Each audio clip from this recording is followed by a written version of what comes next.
Today, on Energy Contact, when we push something, it pushes back. The great scientist Isaac Newton told us that. So when we walk, our feet push the earth, and the earth pushes our feet. And the impact of that reverberates up through us. Now, depending on how we fight or cooperate, the core of the earth shapes us or misshapes us. So, how are things shaping up with you? It's time to construct your core understanding of that right now on Energy Contact.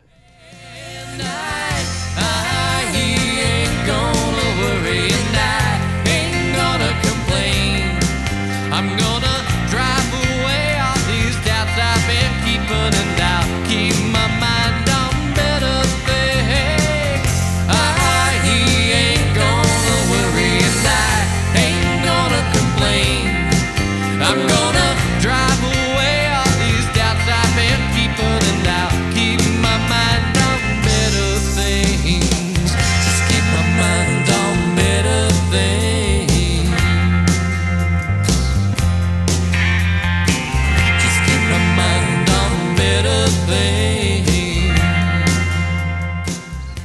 Hello, and welcome to Energy Contact.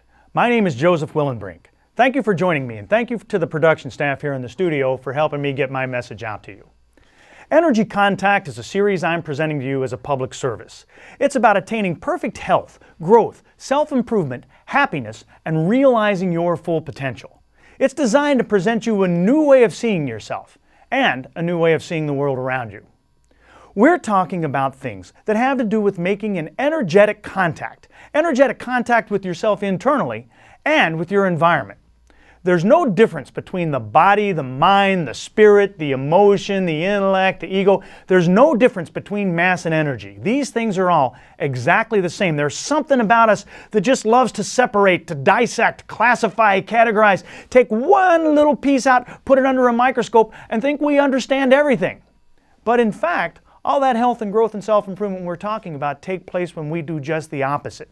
It happens when we put these things together, when we make an energetic contact between the physical world and the unseen one. We're presenting on these programs a brand new paradigm that's thousands of years old. We're presenting extraordinary topics for ordinary people. And let's move right ahead with that. Let's bring up our slide. Everyone please understand that I am not a doctor. This show is not a medical show, medical advice show, medical talk show, medical help show, anything like that. It couldn't be further from it. Now, I might call myself an energy healer or a chakra healer, so might a lot of other people. But state, federal, and local governments absolutely do not. They call me no such thing, and it's important to understand that. There's a lot of important information on your screen right now. Please read all of that with your full attention if you will. But when you've got it down, now would be a great time to locate a pencil and paper. And here's why you want to do that. At the end of this program, we're going to run some credits, and on those credits there's going to be contact information for me. Now, I invite and encourage you to contact me. I'm sort of hoping that something I have to say to you today might inspire you to want to do that. But in order to get a hold of me, you're going to need that information.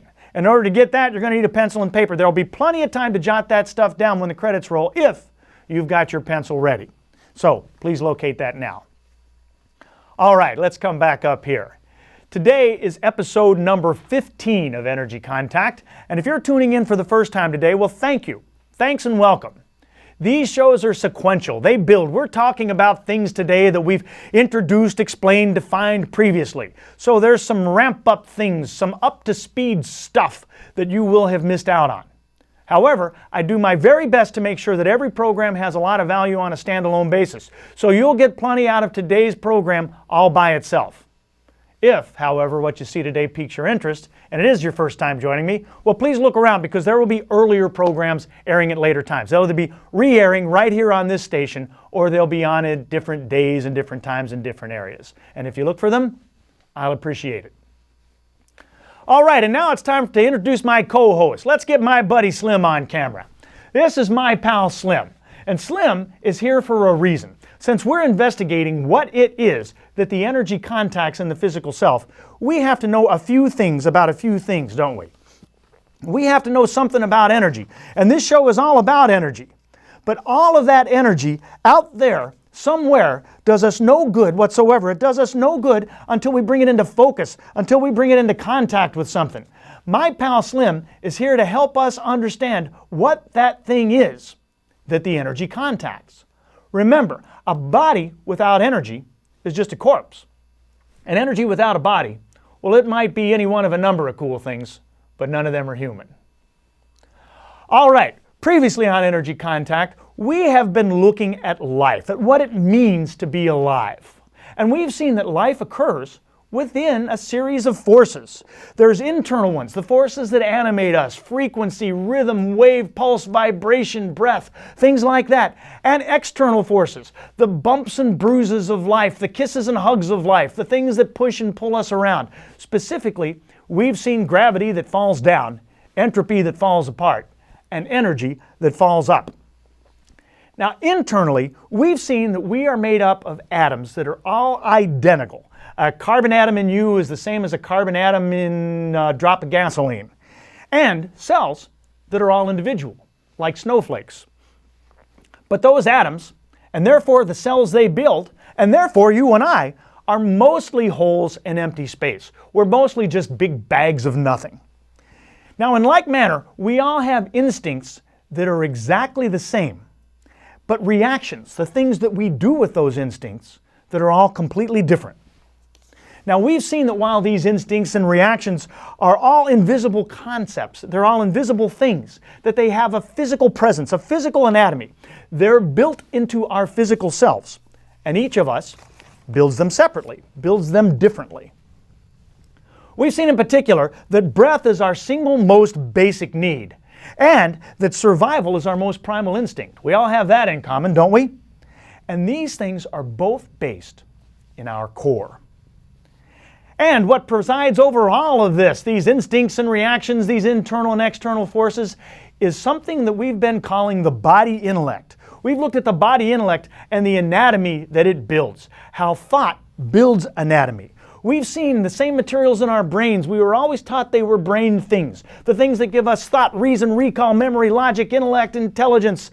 They're really all, we looked a little further, we saw that they were all in every cell of our body. They permeate, they saturate every molecule of us. We started at conception as one cell, and that one cell split into an identical pair. And each of those identical pairs, each of those identical cells, they split into an identical pair. And each of those, another identical pair. And of those cells, some went to your brain, some went to your belly, some went to your toes. Identical cells, same information, different places. Now that body intellect, operating together with those internal and external forces and such, that's what sets up our strengths and our weaknesses. 1 million different people will respond to the same bump or the same hug in 1 million different ways. So we've been talking about primal things, instinctual things, and we've observed what all of this has to do with our core. Core thoughts, core beliefs, core values, core actions, core instincts, core everything. And that brings us to today. Today, we are going to explain how energy falls up. We've been talking about it for a while. Today, we're going to spell it out quite clearly. And we'll see what the core of the Earth has to do with the core of you. We're looking at how the mystical, magical, psychic energy of our core interacts with the tangible and the boring laws of physics.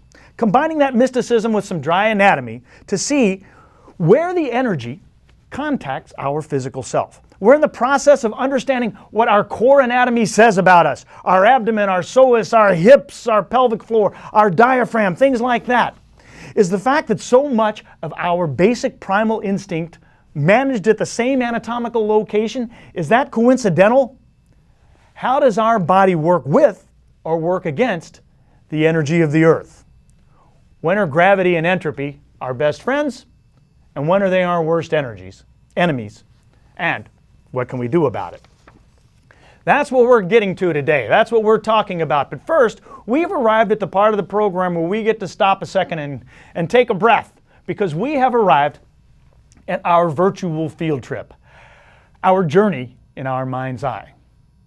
And for today's field trip, we're going to work. We're going to work on a construction project. More specifically, we are installing a flagpole. We're putting a flagpole into place. and you are in one of those raised bucket things up in the air. You know those things like the utility workers have on the back of the trucks so that the utility worker can get in and work up at the top of the pole. Well, you're up there in one of those, and you're just holding onto the pole, just sort of leaning against it, holding it in place.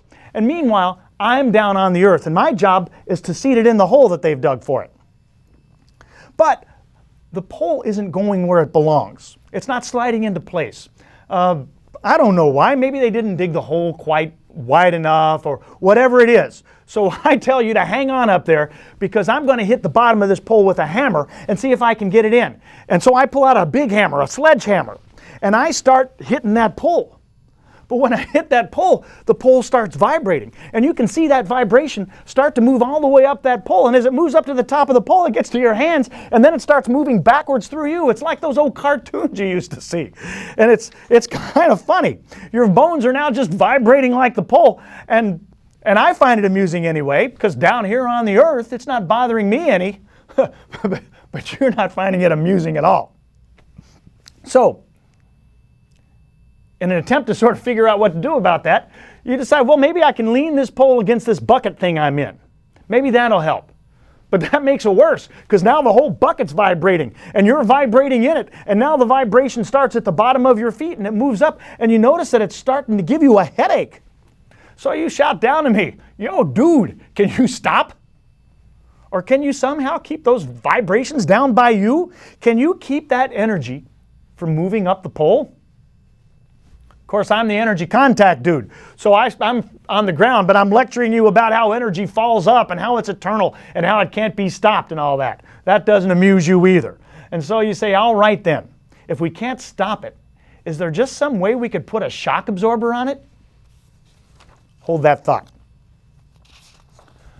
We like to say on energy contact that gravity falls down, entropy falls apart, and energy falls up. It's how we describe those three main external forces that are acting upon us. But a couple of them are a little quizzical, huh? Energy falls up. What does that mean? Where does it fall up from? Where does it fall to? We're going to explain that very clearly. If you're constructing a building, you always start from the ground floor and build up, don't you? The concept of starting on the top floor somewhere in the middle of midair somewhere, well, that's sort of a dumb idea, isn't it? Well, when we build this unreal physical self out of the real energy that we truly are, really what we're doing is constructing a building. We're constructing an anatomical building. And we need to start from the earth up too. That's what we're looking at today. But first, we want to look at how another external force participates. The term entropy is not one we hear every day, so let's quickly review the second law of thermodynamics. Science classes and science teachers present all sorts of confusing and complex, crazy explanations of entropy, and they're all difficult to understand. They will tell you things like the disorder of the universe is constantly increasing, or the randomness of the universe is expanding like the mainspring of an old wind-up watch. Yeah, well, that's all true, but here's really all you need to know. You can take a drinking glass out on the sidewalk and drop it, and you will get thousands of pieces every time. But try as you may, you cannot take thousands of pieces and drop them on the sidewalk and expect to get a drinking glass. Things fall apart. They don't fall together. You can make a drinking glass out of pieces. You can put things together, but it takes work. It takes work to create order out of disorder. But things fall apart pretty much all by themselves. Now, entropy doesn't act alone. None of these forces do, internal, external, whatever. But sticking with the external ones, gravity, entropy, and energy interplay with each other. And they're always at work. They never get tired. They never rest. They never sleep. They're always active. All right, let's give some detail to our glass story. When you let go of that glass, you hand it off to gravity. Gravity takes that hand off and brings it down. It sends that glass to the core of the earth, but something happens. The surface of the earth gets in the way before it can get there. An impact happens. And the moment that impact happens, gravity hands that glass over to energy. The energy of the earth moves up through that glass, and trauma occurs. Entropy occurs, and it falls apart. If you took a picture of that glass 1 millimeter before it hit the earth, you would see a perfectly intact glass. The entropy doesn't happen until the impact does. Now, entropy is immortal. It's eternal. It's ubiquitous. All energy is. In fact, in practical terms, it doesn't start anywhere. Energy is internal and external. But for our purposes in this story, we can think of energy as starting right at the center of the Earth. That flagpole in our field trip, it wants to drop to the center of the Earth too, by the way, just like the glass. But the bottom of the hole we're putting it in gets in the way before it can get there. And when you walk, your footstep wants to fall to the very core of the Earth. It's just that the surface of the Earth gets in the way before your foot can get there. That happens with every step. Now, if you have trouble visualizing that, here's a very simple way to figure it out. Just dig a hole and jump in it. Then dig the hole deeper and jump in it again. You will keep falling, not until you land on where the surface was, but until you get to the bottom of the hole. No matter how deep or how shallow, you will keep falling until something stops you, or until you reach the center of the Earth. Let's look at those external forces another way. Imagine that you jump off of something high. Let's say, for example, you're on the top of a shed or a short garage roof or something like that, and you're doing repairs, and for some reason the ladder falls. You look around, there's nobody around, and it's not that high off the ground, so you decide to jump. You're just going to jump off that roof. All right? When you jump, you hand yourself over to gravity. You deliver yourself to gravity. And when you make contact with the Earth, gravity hands you over to energy. The energy of the Earth falls up through you, which delivers you to entropy, and things fall apart. Perhaps it traumatizes you. Sometimes the damage things like that can do is irreversible. This is an example of how our instincts lie to us, by the way. Our most primal fear is the fear of falling. But falling's not the problem. It's landing, it's impact. The whole time you're in the air, everything is just fine. And when you land on your feet, it's not your feet that hurt so much, is it? It's your hips. Maybe it's your stomach. Maybe you even get a headache from the jarring that transfers right up your spine, just like those vibrations went up the flagpole. Now, whether you get a headache or not, or how bad, really depends on the shock-absorbing ability of your body. And that brings us back from physics to anatomy. Whew.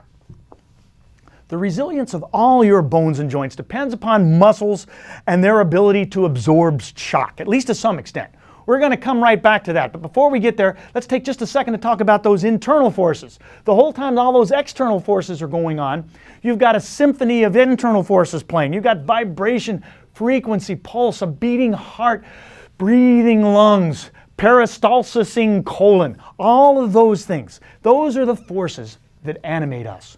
And they're all invisible. It's energy contact. Those are the things that make you a living person. And when they leave you, you're dead. No one can see you. Or excuse me, no one can see them. All the things that make you not a corpse, they're all invisible. They're all abstract. A surgeon can look around all day and he's not finding any of them.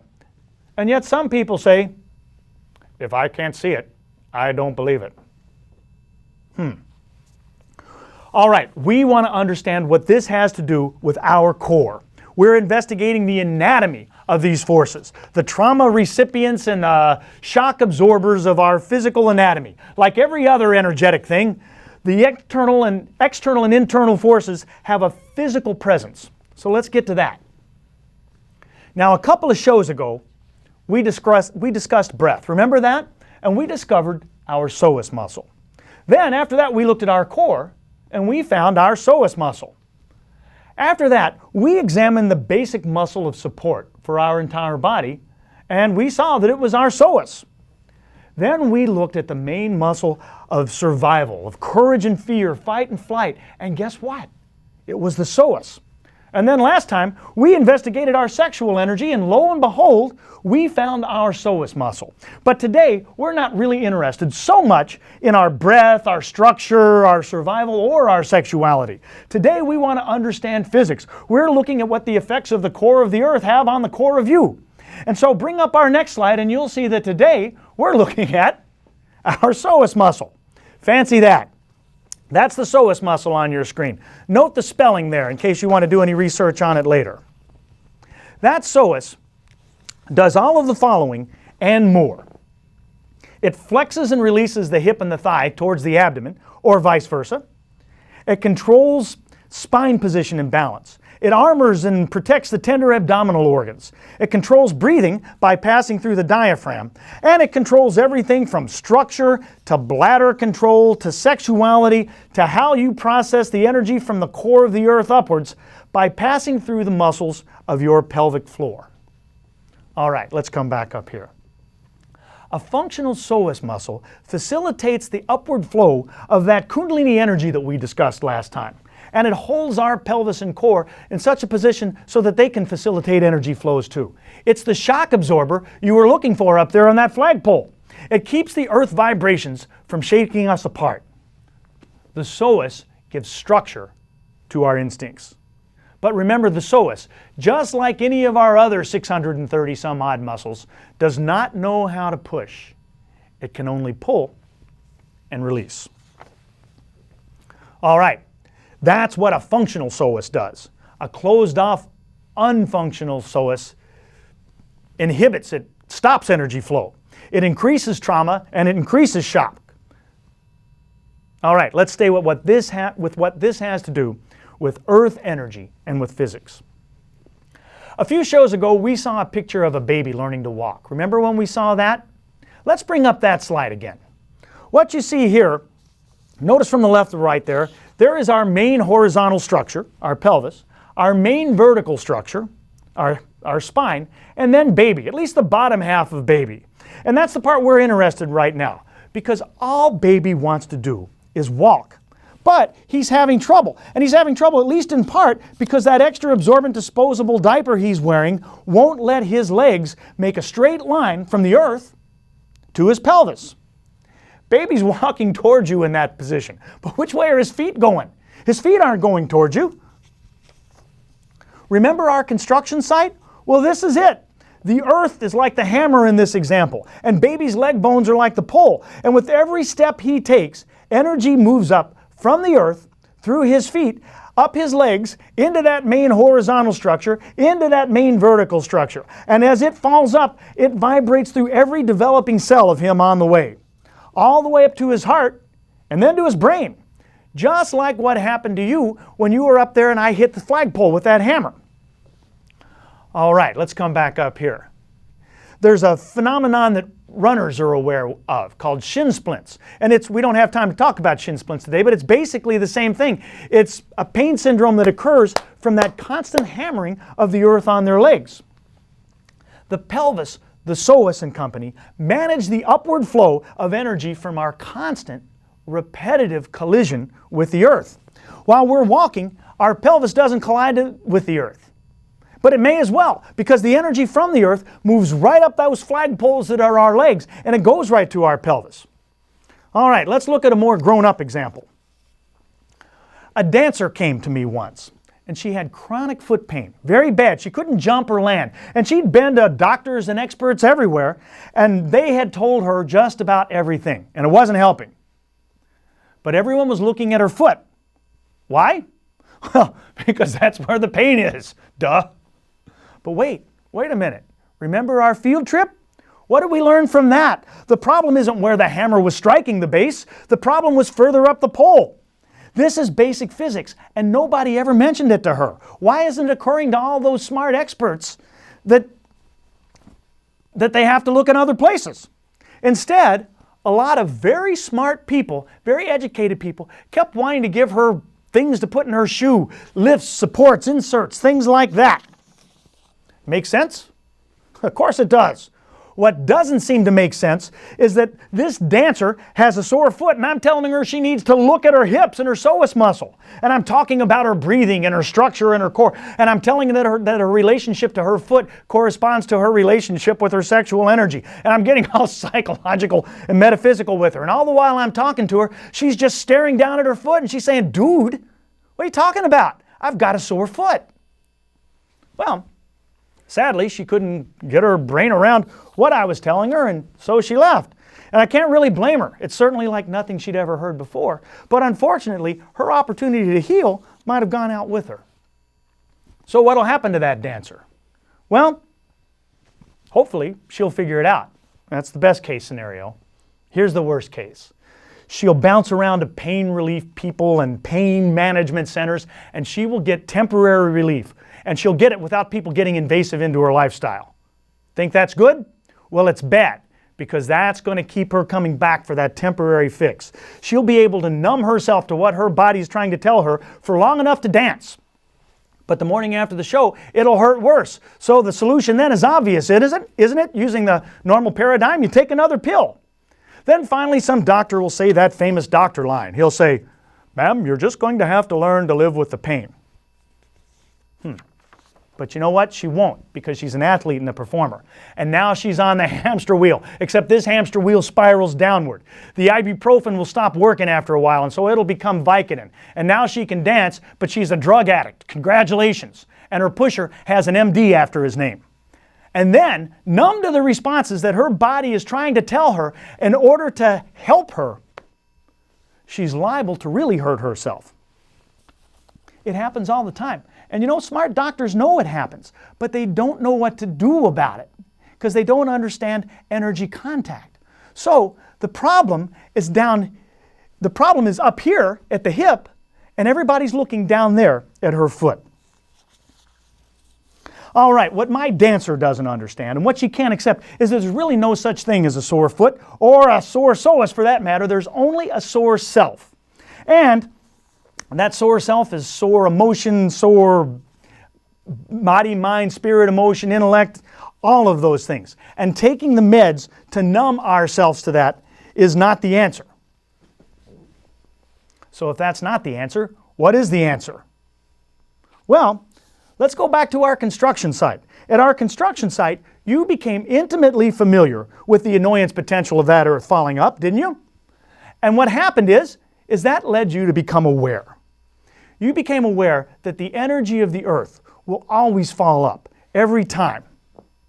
People like to talk about their structure, you know. They say one of my legs is longer than the other, stuff like that. But 99% of the time, that's not it. And 999 times out of 1,000, if it is it, it's inconsequential. What matters is the energy coming up to their core.